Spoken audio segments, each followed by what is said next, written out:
Hey guys, welcome back to my channel. Samantha the Card Girl here. I am back to do day 19 of Bethany Dawn's 31 Days of Tarot Challenge. So today's prompt is, if you were shipwrecked on a deserted island, which 5 tarot or oracle decks would you have with you?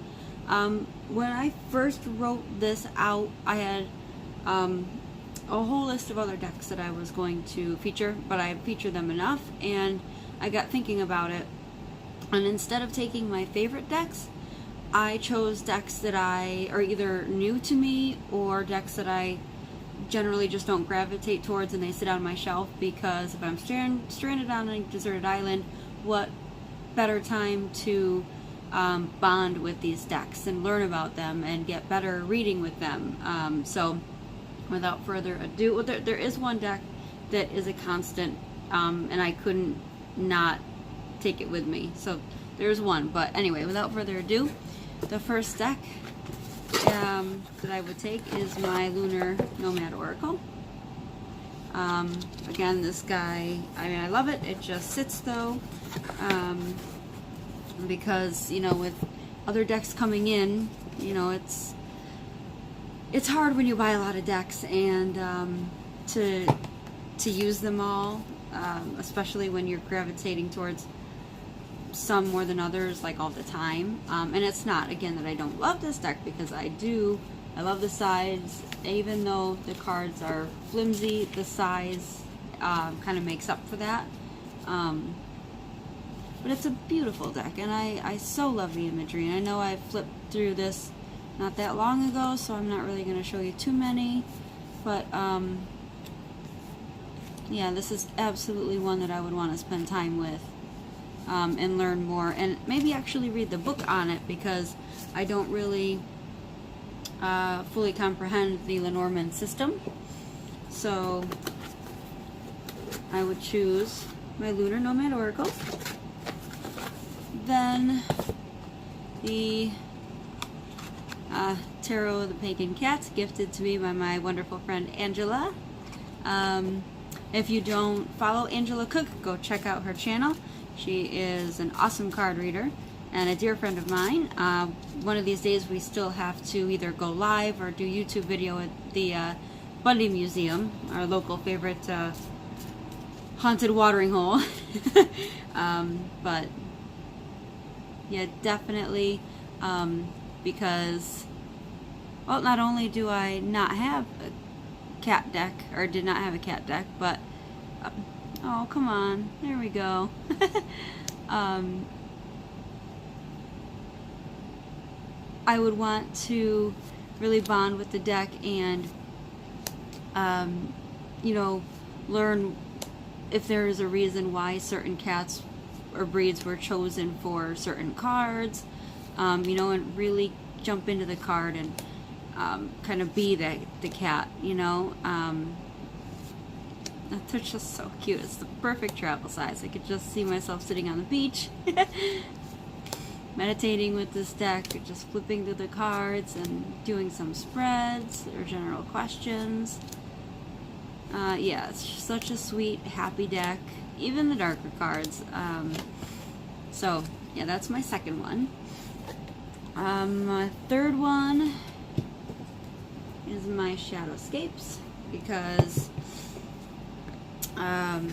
again, even though I love Shadowscapes, there's so much going on in the imagery. It's a bit hard to pick up, but you know, I would definitely spend time reading the book on this one too, because that's like, I don't read books like, I don't read the companion books ever, and I don't know why. I just, you know, they just sort of sit in their boxes.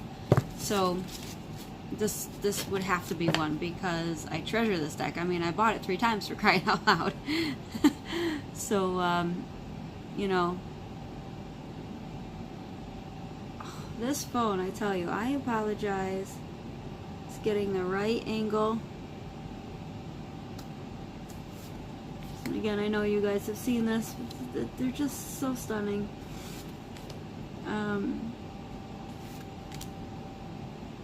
Such a beautiful deck. So again, this is one that I would want to meditate with and really jump into the imagery and, you know, see what's going on. And isn't this just the best death card? I love that Phoenix.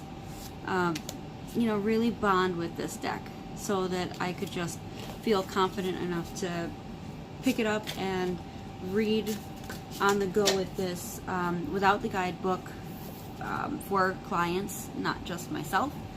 And a card just decided to jump ship. 10 of Cups. Emotional fulfillment. Happiness. They're pretty. So, alright, there's my third deck. My fourth deck is the Ghost Tarot, because again, it's one that I just got. And I was drawn so much to the imagery, you know, on, like, what do I want to say, viewing, yeah, YouTube reviews of this, deck reviews, and I'd wanted it for so long, and I got it, and the vibe is just, there's something off. I don't know if it's the darker images that are off-putting, even though I think they're really neat. I love them. I love how what they did with this deck, how they made this deck. And you'll notice too that I edged it, but I'm not going to talk too much about that because I'm going to be featuring this deck in a prompt about deck modification. So, but yeah, this is another one that I would take. Okay. And then my staple that I read with year-round is my the Halloween Oracle. Sorry, because it's just, I love the cards. I love the size. I even added cute little Happy Halloween ribbon. Oh, come on. To the book. Yeah. And I can't remember if there are spreads in this one. Oh, there are. Well, a 3-card Halloween 3-card draw, Jack-o'-lantern divination with your little face. I think that's it though. Yeah. And then it jumps into the cards. But yeah, really fun. I love the backs. And then the imagery is stunning. I love the gloss. It helps. Like, it's not a very flimsy deck. So I love high shine cards because they do really hold up better and they're not as flimsy. It's a beautiful death card too.